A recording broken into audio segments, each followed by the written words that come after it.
We have a fab local author coming up after the break that speaks a language only Danielle and some know. I don't speak the language, but I am so curious to delve into his mind. We're going to be talking about a fabulous series of books, number 3, coming out in the beginning of 2016. Don't go anywhere. We'll be back with that, of course, and much more right after this. Thanks, guys.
Back to Daytime Ottawa. We're here upgrading Derick's nerd status. We are. With a local author, Michel Weatherall. Hello, Michel. Thank you for joining us. Happy to be here. So, you write books, and you write specifically which genre?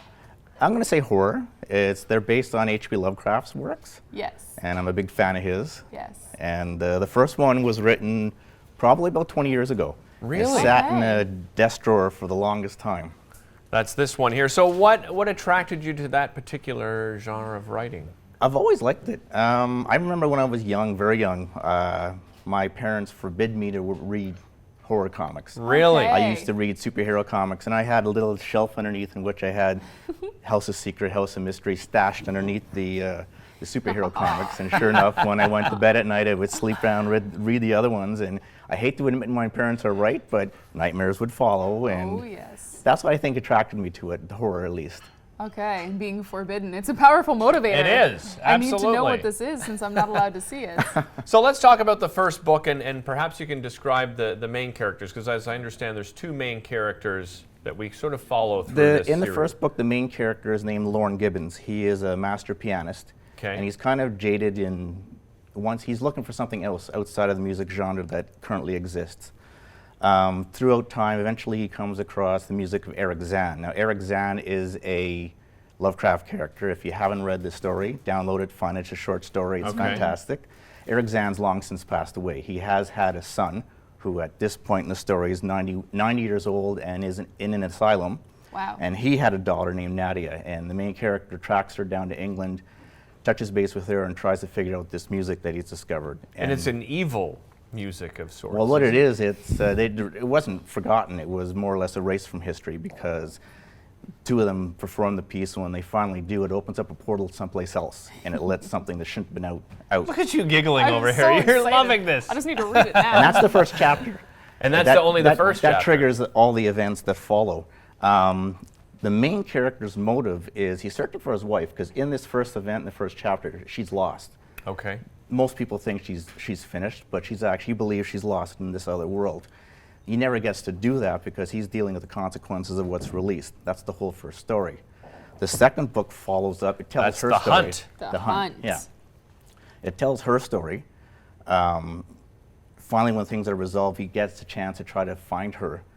And with this one is in the first book, it's alluded to that there are clandestine government and military organizations that are aware of these events. Okay, now you're talking my language. Yeah. Now I follow. And in the second one, we get to meet these forces firsthand as they're trying to get involved and stop what they perceive to be a threat.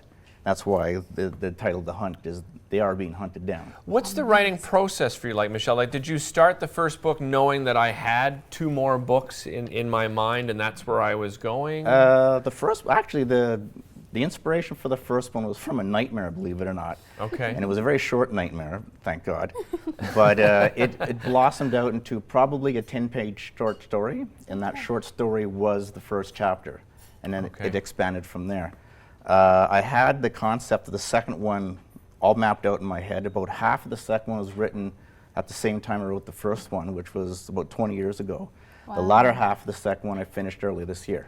Okay. The third story, which is the final piece of it, is called Necropolis. I'm about 80% finished writing that.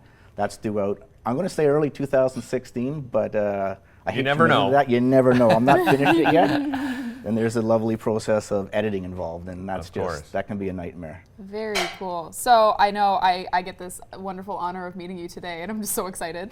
But are there some upcoming events where people can meet you Yes. and kind of talk about actually, this weekend, tomorrow and Sunday, Okay. I am at the EY Center at Ottawa Pop Expo. Oh, terrific. I'll be there selling the books, signing autographs, meeting people. Very And January 16th, I'll be at Chapters on South Keys, doing Okay. book signing there. And right now, the books are being carried at Cobalt Corner, 430 Hazeldean in Canada, Okay. and also Comet Comics on Bank Street, 1167 Bank Street. Oh, that's a great They're spot. carrying them. I Yeah. love that spot. Can you give us a little teaser on what we can expect for the next book? The third one? Yeah. Third one, the scope of it's huge. It follows probably around 6 main characters set over 3 different timepieces. One of it's set in ancient Egypt around 3,000 years ago. One set... You're so excited. Can't handle it. Okay. One set in 1925 with an archaeological dig, and the other one is set in 2005, which is the current year at the time of the story. When you started writing, did you start with characters or did you start with places? How do you conceptualize? I mean, this is so big when you think of a trilogy. I can't even imagine writing one book. What is your starting point usually? I found with most things, anything in the creative process, it's the hardest part is getting that initial germ of an idea. Right. Once that's there, it's easy to build on. It's easy to expand. So you had the nightmare, and that was really that the was the germ of the triggering idea. event, yeah. And the very rest kind of cool. comes together. Do you do any other styles of writing as well, Michel? I also have, it's not available in print edition, it's available in ebook only.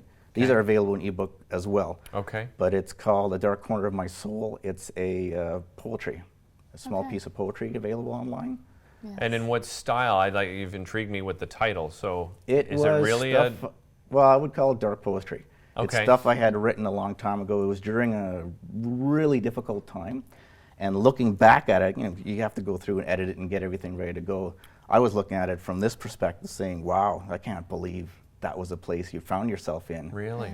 And I'm happy to say I'm not there anymore. Yeah. But it's soul revealing, I think. Well, you have a great family. You brought your family here, and your Yeah. daughter's been a co-op student with us for a few months now. And I just want to say on behalf of everyone here at Rogers TV, your daughter Izzy has been amazing. What I a think great she kid! is. You guys have done a great job. I think she's the bomb. Yeah, well, she certainly is. Thank you so much for joining us, Michel. Thank you for really having me appreciate it. You can find the books, as we said. You can go online to find out more information. You can go to brokenkeypublishing.blogspot.ca as well to find out more information. And I I will think be you've there. just purchased these 2 books. I We'll be did. back with more right after this. Great job, Michel.